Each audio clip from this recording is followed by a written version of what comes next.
Hi, this is Ralph Woodward, and I'm speaking to you from the beach in Aldborough, Suffolk.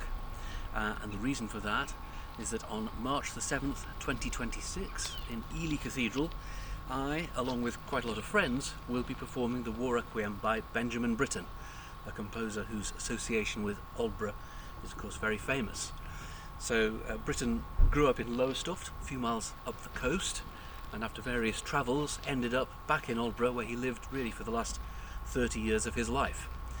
So his first Aldborough residence, where he lived from 1947 to 57, was the Crag House. If you can pan around, Paul, there it is. It's the middle of this little block of, well, I say little block of three really pretty substantial houses overlooking the beach in Aldborough. So he was there from his mid-30s to his mid-40s, which was a very productive period in his career. So while he was living there, he wrote such works as St. Nicholas and the Spring Symphony, Billy Budd, Turn of the Screw, Gloriana, the song cycle Winter Words, very much the prime, probably when he was at his most productive. A big part of his lifestyle, which I think he found energizing and inspiring even, was jumping into the sea. So he used to trot from his house here across the very pebbly, not very foot-friendly beach, early morning, late at night, little dips in the sea. I think he probably wore trunks. I'm not sure Aldborough was ready for skinny dipping in the 1940s, 50s, but maybe more research to be done. Now, War Requiem was written in 1961, by which time he was no longer living here. He was still in Aldborough, but he was in another house about a mile away. So this location here isn't actually exactly relevant to the War Requiem, but it's the standard establishing shot. If you're going to talk about Benjamin Britten, you come down to the beach at Aldborough. So here we are. We've got beach, we've got, they've stopped now, we had seagull noise, we've got crunchy gravelly stuff underfoot, and a very beautiful morning in this very attractive town of Aldborough in Suffolk. So I'm now about half a mile inland in the churchyard at Aldborough Church, and this is where Benjamin Britten was buried. So here's Britten's grave, and here, just behind me, Peter Perse's grave. Peter Perse, Sir Peter Perse, famous British tenor, Britten's life partner, both domestically and professionally, the creator of many of Britain's most famous tenor roles. So Peter Grimes, the eponymous Peter Grimes, Quint in Turn of the Screw, Vere in Billy Budd, Aschenbach in Death in Venice. So a long, nearly 40-year career and life together. But as I say, we're talking about the War Requiem, and Perse also created the tenor roles in the War Requiem. So I thought it's worth just touching on really what is meant by War Requiem, what a War Requiem is, what indeed a Requiem is. Well, a Requiem is a Latin mass for burial, so it's basically burial music. The name Requiem comes from the first title, the first line, sorry, of the text, Requiem aeternam dona eis Domine, grant them eternal rest, Lord. There have been many Requiems, famous ones being by Mozart and Verdi, for instance, and Fauré, but there's only one War Requiem, because what Britten does in the War Requiem is to use that ancient Latin text, scored for large choir and orchestra, and set that alongside or even in opposition to some settings of poems by Wilfred Owen for chamber orchestra and baritone and tenor soloists. So these poems comment on, if you like, the text of the Mass, and create this friction between the ancient words in Latin and these very powerful and passionate anti-war words by Wilfred Owen.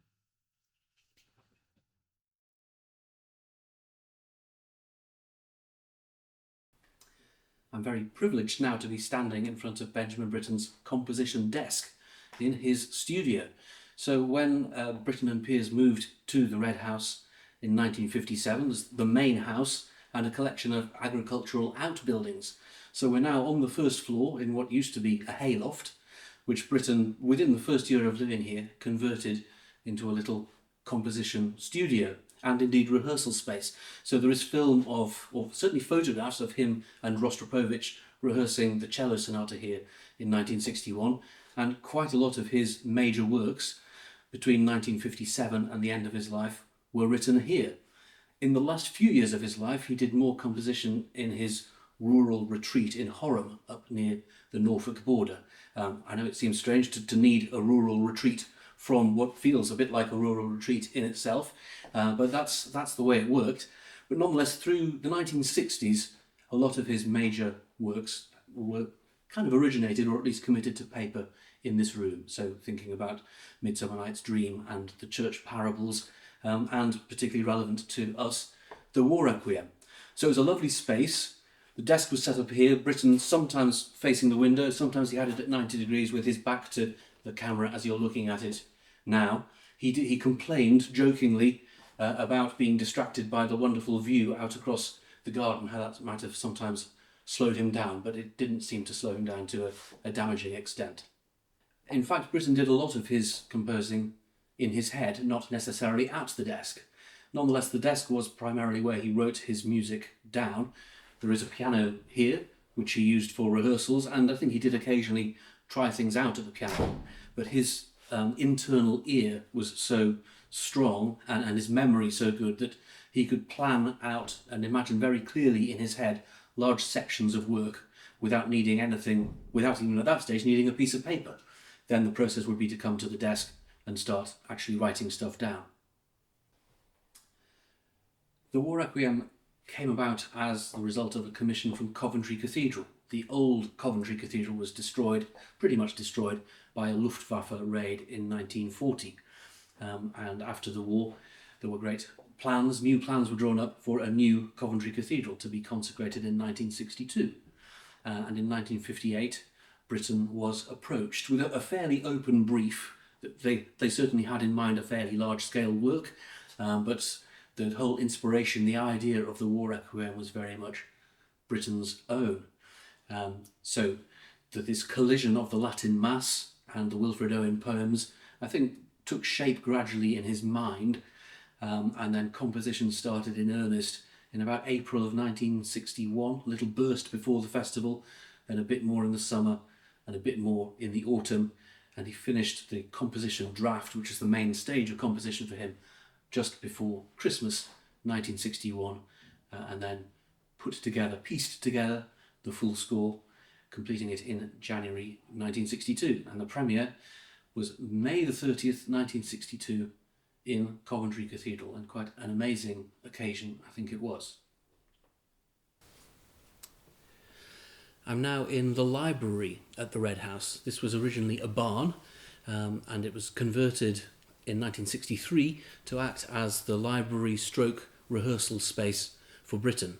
And there's lots of film of him rehearsing here and performing with peers in the 60s. A very beautiful and atmospheric room, gorgeously created as a new music space. And I have in front of me an amazing document. I'm very grateful to Nick Clark in the archive here for allowing us to look at this. This is Britten's own collation of the texts for the War Requiem.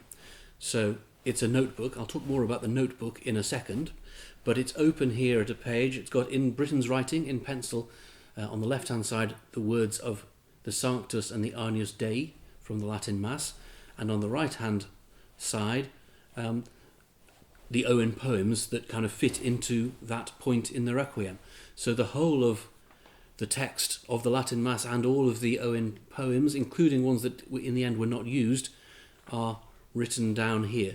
This particular page, it just happens to be open at the end of the piece, the end of the Agnus Dei rather, where the original text reads Dona Eis Requiem, and Britten very cunningly, I think this is actually in Peter Perse's writing, altered that to Dona Nobis Pacem, which the words Dona Nobis Pacem don't actually appear in the Requiem Mass, but give us peace seemed an appropriate thing, so he interpolated that text into the War Requiem. So this is an amazing document of Britten's working process as he pieced the texts together. Now, one detail that is, to me, quite extraordinary is this notebook is also, if you flip to the end, it's all upside down. This is Benjamin Britten's German exercise book from when he was at school. So it's got here, I'm reading it upside down, E.B. Britten, Farfield, which is the name of his schoolhouse, Holt, because he was at school at Gresham's in Holt, German. So 1928, autumn 1928, and it's got lists of nouns, general vocabulary, genders, der, die, das, verbs, plurals, and so forth. Now, this is extraordinary to me. The War Requiem was written in 1961, when Britain was nearly the age of 50, so only a little younger than I am now, and he somehow produced his old German exercise book. Now, there probably are old exercise books of mine from when I was at school in the 80s, tucked away somewhere in my parents' house, but they're not really part of my life anymore. But this document must have come just lots of blank pages and German verbs, must have followed Britten around his various house moves and ended up here. And when he was wanting to collate the text for the War Requiem, he grabbed this, out of the loft or something and used it. He was, in modern terms by then, a millionaire, so he could have had any paper he wanted, but he used this, and that's always struck me as very interesting.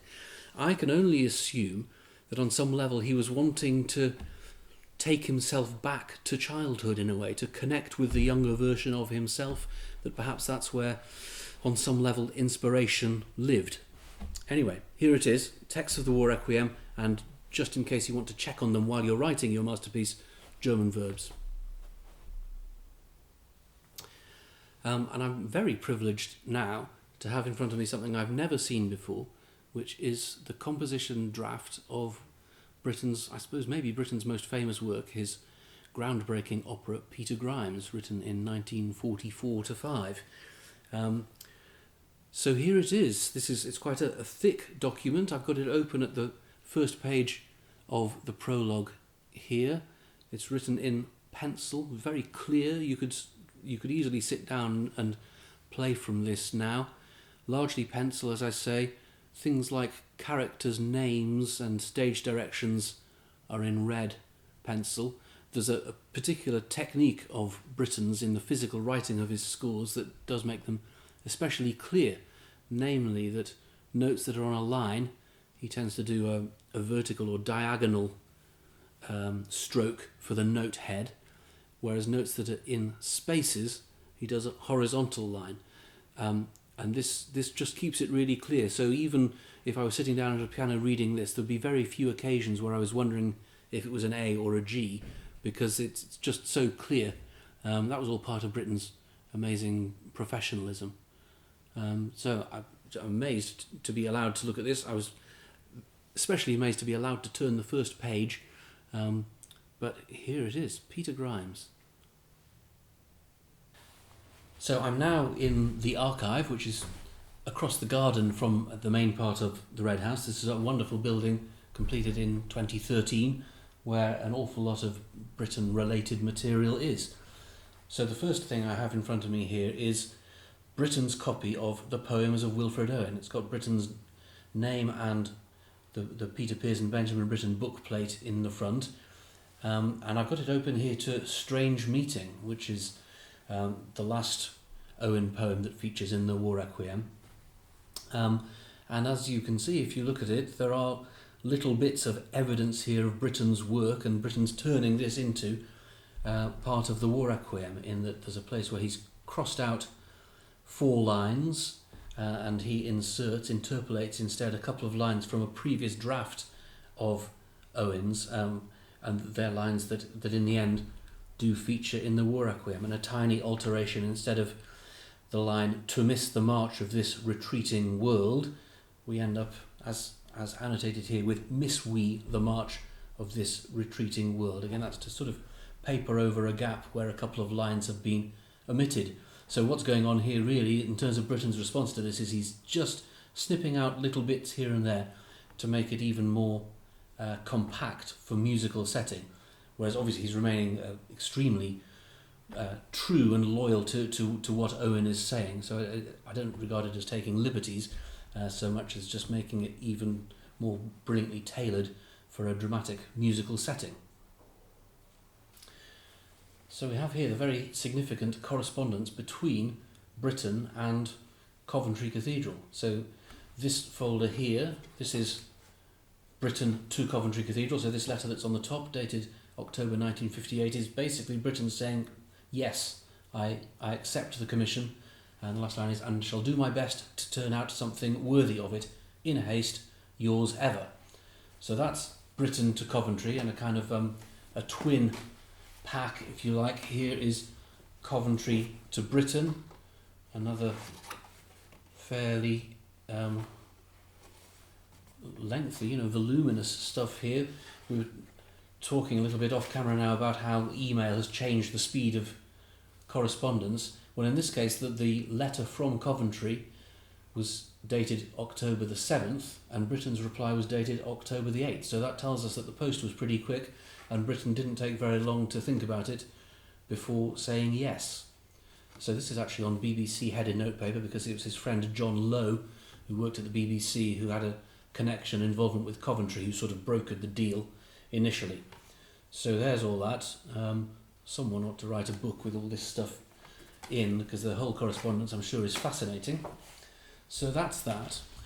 So what we also have here is the correspondence between Britten and Dietrich Fischer-Dieskau. Dietrich Fischer-Dieskau was the most famous baritone in the world, I guess, at that point, particularly a Schubert leader specialist, but an amazing musician and a great voice and a great thinker and artist as well. And Britten was very keen to have him involved in the War Requiem, partly for his cunning scheme of having the three soloists representing three combatant countries: England, Russia, Germany. So this is the correspondence, this is part of the correspondence, two large folders over here of the whole thing, in which Britten is approaching Fischer-Dieskau and asking him to be involved with the piece. So the first approach was made by Britten here February the 16th, 1961.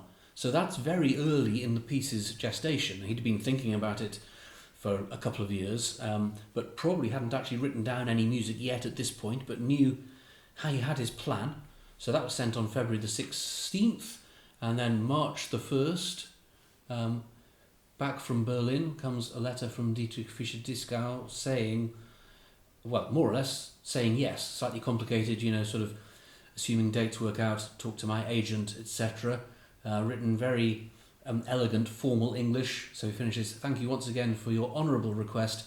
With kind regards also to Mr. Perse, I am, yours truly, Dietrich Fischer-Dieskau." So the arrangements obviously did fall into place, and it was Dietrich Fischer-Dieskau on the night in 1962 and on the recording in 1963 who created that role. Another wonderful little treasure we have here. This is a letter from Wilfred Owen's brother. So Wilfred Owen was only in his early 20s when he died in the war, but his brother Harold was still alive in the 60s and corresponded with Britten. So here's a letter from Harold Owen to Britten, dated April the 25th, 1963, in which he sends to Britten as a present, in gratitude for your superbly beautiful Requiem, a manuscript draft of Owen's Anthem for Doomed Youth. Now, this is one of the very memorable poems in the War Requiem. I think it's actually the first Owen poem in the piece, and here is this, just a single piece of paper, an Owen draft. It's slightly different from its completed form as we know it from the War Requiem. The title here is Anthem for Dead Youth, whereas by the time it was published it was Anthem for Doomed Youth. The first line, "What passing bells for you who die in herds." In the final score it's, I believe, "What passing bells for these who die as cattle, like cattle." Sorry, I should have checked in the score. Anyway, it's a working stage of this piece, but lots of crossings out, but you can really see the piece taking hold, and some of these really memorable lines of Owen's. The last line is unaltered here, "and each slow dusk a drawing down of blinds." What a beautiful line that is. So this is an amazing thing to have here, and again, I can't believe I'm allowed to touch it. There we go. And we also have some sheets of manuscript associated with the War Requiem itself. So this here in front of me is a draft of the opening of the Sanctus. So we have, well, it's very much as you see it in the end. Tempo indication is freely. We have the key signature there, soprano solo, orchestra here on two or three staves. So this is just the bit, this is before the choir comes in, just those opening phrases from the soprano with, I mean, the accompaniment at this point is just percussion basically, so it doesn't need to be incredibly detailed what he's done, but you get a sense of the shape, and it does say percussion, it says bell, and all of the tempo stuff, these slow accelerandos and crescendos, that sort of effect on the percussion is very clearly notated here right from the start. Then, related to that, here's a discarded sketch. This is slightly unusual for Britten to have what is obviously a sort of a working sketch, trying to get a phrase right piece of paper. What he's working on here is one of the early phrases in the Sanctus, the soprano solo, and he's trying out here 5 different versions of the same phrase really. They all have the same idea of starting on C and ending on F sharp, which, if you know the War Requiem, is that's a kind of salient thing, C to F sharp in the piece. He's trying out different things, and it's very fascinating to compare this with how it finishes in the real piece. Oops. And then finally we have here a discarded sheet. This is part of the offertorium section of the War Requiem. So again we have orchestral reduction on initially 2 staves. This is where the main orchestra plays out at the end of the first Quamole Marbre section. Chamber orchestra takes over, and the baritone solo enters with the Owen poem about Abraham and Isaac, so Abraham rose, etc. And it's all here in quite a degree of detail. It's written in pencil, and again you could read it carefully. You can see he hasn't quite finished it, so the words aren't written in here, for instance, on the second phrase, because it's taking shape in his mind, and this would obviously have been supplanted by a later piece of music. But nonetheless, the musical shapes are all there very clearly. You can see what happens and how it works. So this is just a wonderful little chance to see the work taking shape. You can almost see Britten's mind working. And another little treasure, I brought this with me, for I am a walking archive.